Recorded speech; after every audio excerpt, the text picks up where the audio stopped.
Story times with Nas. Story times is Nas. What we got today. Not gonna lie, I stubbed the fuck out my foot doing that dumb shit with that fucking Blues Clues. Y'all remember Blues Clues?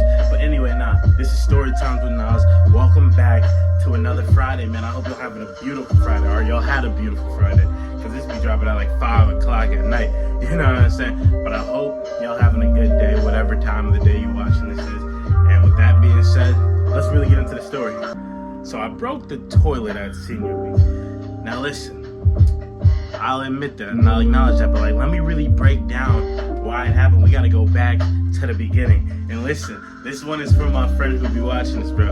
Like, he know who he is. He been waiting for this one. So I'm gonna you know what I'm saying? I'm gonna give all my energy into explaining my side. Because for the first time ever, I don't have him there to cut me off so I can actually explain what the fuck really happened.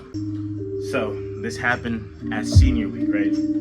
This happened before the L that I called when I was down bad. This happened before that. This was like early in the week, or like the middle of the week type shit, you know what I'm saying? It was like that Tuesday or that Wednesday, right? So that was when me and him, he decided he was gonna get me as lit as possible. Now I had drank before, but I'm not a crazy drinker. When I drink, I don't be drinking to get drunk. I be drinking for that little vibe thing, you know what I'm saying? Like that state where like, you know what I'm saying? You lightheaded, so you relaxed, but like you not, you know what I'm saying, all over the place. But he had different ideas. This nigga was feeding me truly after truly after truly after truly. I was like 9 Trulies deep, bro, and that's a light drink, but like the more and more of that you drink, the worse it's gonna be. So like, listen, it was bad. I'm 9 Trulies deep now. Listen, now I'm getting to the point where like I'm live. You know what I mean? Like I'm having a good time. They got the cup pong table. You know what I'm saying? I'm going crazy. I'm hitting it. I'm playing with this one girl. You know what I'm saying? The vibes is immaculate. But. I'm also losing control, bro, because I've never been, you know what I'm saying, in this state or this position before in my life. So like, I ain't had no self-control. So what had happened was when I was in this state, I was in, you know what I'm saying, I was in a bad way. I thought like my stomach was hurting too. So I thought like, man, I need to go get something to eat. So I went to go out and get something to eat because like Ocean City, Maryland, they have like a pier where you get a bunch of stuff. They had an Auntie Annie's right there. I was like, man, I was just gonna get something to eat. It's all gonna be good. Boy, was I wrong. It was one of the hottest days of that week out there, bro. It was hot as fuck outside. And when, like, I didn't know that if you drunk and when that heat hits you, that shit makes your head start to get, like, you start to get real lightheaded and real dizzy. And you really dehydrated when you're drunk. So I wasn't aware of these circumstances. So by the time I got there, I was really about to fall out. So I had to go back home. I couldn't even eat my teeth. I brought those with me. Best believe I'm a big nigga, so you know what I'm saying? I'm saving food. But, you know what I'm saying? So on my way back to the, you know what I'm saying, our little spot where we were staying for that week, I went to the bathroom because I thought I had to throw up. So I went to the bathroom. When I went there, I didn't really have to throw up. I was just really dizzy. So what I needed to do was I drank a little bit of water, calm myself down, right? And I thought it was fine. So as I'm starting to sober up, this is happening as I'm starting to sober up. Like, I'm getting better. I'm feeling better. So I go on the toilet, but the whole time we were there, I want to break this down. I want to preface this by saying this. The toilet was already compromised. Like, by the time we got there, the toilet was mad. It was mad loose. So I thought it was fine. But like, since I was still a little lightheaded, when I sat on the toilet, it fucking broke the fuck off. Like, it wasn't even my fault. I wasn't leaning forward. I wasn't doing nothing. It just broke. And this isn't on me. This isn't my fault. Like, I know I was the one that did it, but I swear to God, it fell off so easily that I think that someone broke it and did that right there.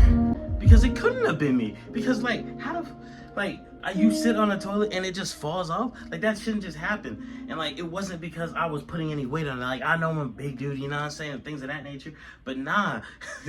But anyway, another thing that, you know what I'm saying, he liked to say is that when this happened, I shit on the floor too because I was so drunk and I was so drunk that I passed out and I shit on the floor. Absolutely not. I'm not going. First of all, the fact that there was shit on the floor, I find that very, very hard to believe from the jump, because there's no way. Like, there's absolutely no way. This isn't true. But everyone likes to tell me that it was me and I shit on the floor. First of all, if there was, there would be photos, videos, and everything. No one has presented me with any of that evidence. No one's told me no photo and no turd on the floor or nothing, or me passed out or nothing. So like, I'm hard to believe this.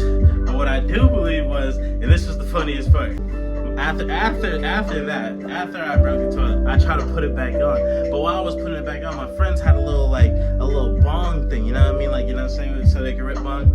That was up there, and as I'm trying to like fix it to make it look a little presentable, that thing falls off the thing and that shatters. So now that is broken, the toilet is broken, and I'm the one to blame. I'm like, damn, this is gonna be rough when they come in this motherfucker. Immediately, because I think it was me and one other person in the house at that time, and there was like 8 people. So eventually someone was gonna find.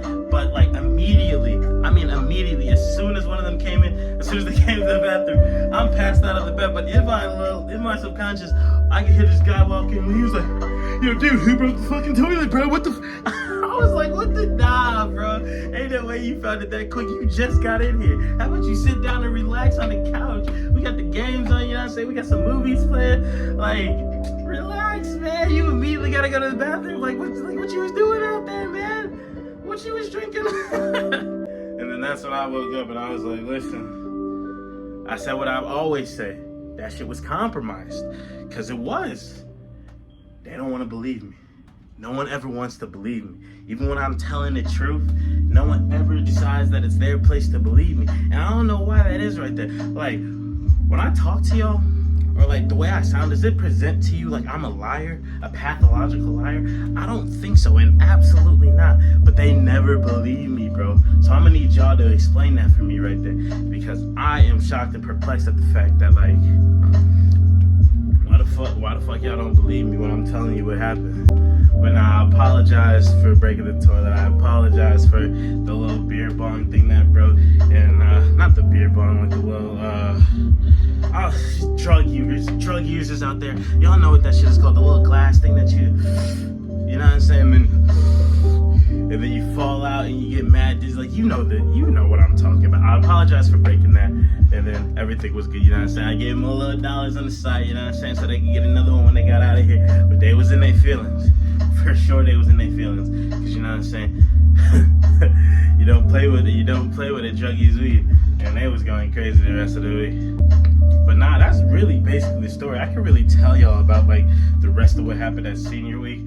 But like, I want to end the story by saying this. And this is very important. That friend that's been waiting for this story, he is a absolute sellout. I want to get into another story time right now in this video. 2 stories, 1 episode. So it was that day, that night as a matter of fact, we was going out. Me and him, we went out on the town. We was like, I bet. We was walking around live, you know what I'm saying? We talking to people, we having a good time, we laughing and joking. While we walking down these streets, we come across a house and a bunch of MILFs are in there. Whoo, you know what I'm saying? Now these MILFs, they weren't nothing spectacular, but they are MILFs. So you know what I'm saying? They could teach you something that you don't even know. So while we chit-chatting to them, you know what I'm saying, we getting ready to slide up in the house. And like, before they let us in, they was like, how old are you? Now listen, MILFs like young men, but like, you can't be too young, you know what I mean? So they want you to be like 20, 21, that way they know that, you know what I'm saying, you've been through a little bit, you got a little life experience, you got this. So I'm about to say 21. I'm 18, but I'm about to say 21. This dumbass nigga got the nerve to say, oh, yo, we're 18, yo. I'm like, you know what happened after that? You know what happened? Did we go in that house? No. What they did for us instead, they was like, oh, man, y'all too young to come and party with us. I was like, so, you know, they had the nerve to give us a bag of fucking Kit Kats and sent us on our way. A bag of Kit Kats. Are you kidding me? a bag of Kit Kats. Kit Kats aren't even better than Snickers or Twix. And you gonna give us a fat bag. We ain't even eat the shit. We gave it to some random niggas to get into another party. But this nigga's a sellout. So like, whoever he shares the story to, or like whoever knows this man knows, don't trust him and don't listen to a word he says when I post this, because he's crazy. But I love him. He's my brother, bro. I really love him. Like, he really, like, all jokes aside, he really a good fucking guy, man. But that's where we gonna leave the story at. That's where we gonna leave the story at before I really start cutting on this man, because he a good guy at the end of the day, and I fuck with him. So yeah, man, I hope y'all enjoyed this video, man. And I hope that y'all agree with me and understand what I'm saying, bro. Because like, if a toilet is loose and it's compromised and you sit on it, that shit gonna break. And especially since I'm a bigger dude, like, it wasn't fair. I don't think I really had a chance to not break that toilet. It's like, and that's how I feel. You know what I mean? But make sure you like, comment, and subscribe to the channel if you're new. You know what I'm saying? We drop stories every Friday at 5. Next week, I don't know what we got going on next week. You know what I'm saying? I'm gonna talk to my friends. I'm gonna see if they got something that they want to hear about me, or anything of that nature. But we're gonna see about all that. And with all that being said, I'm gonna catch y'all in the next one.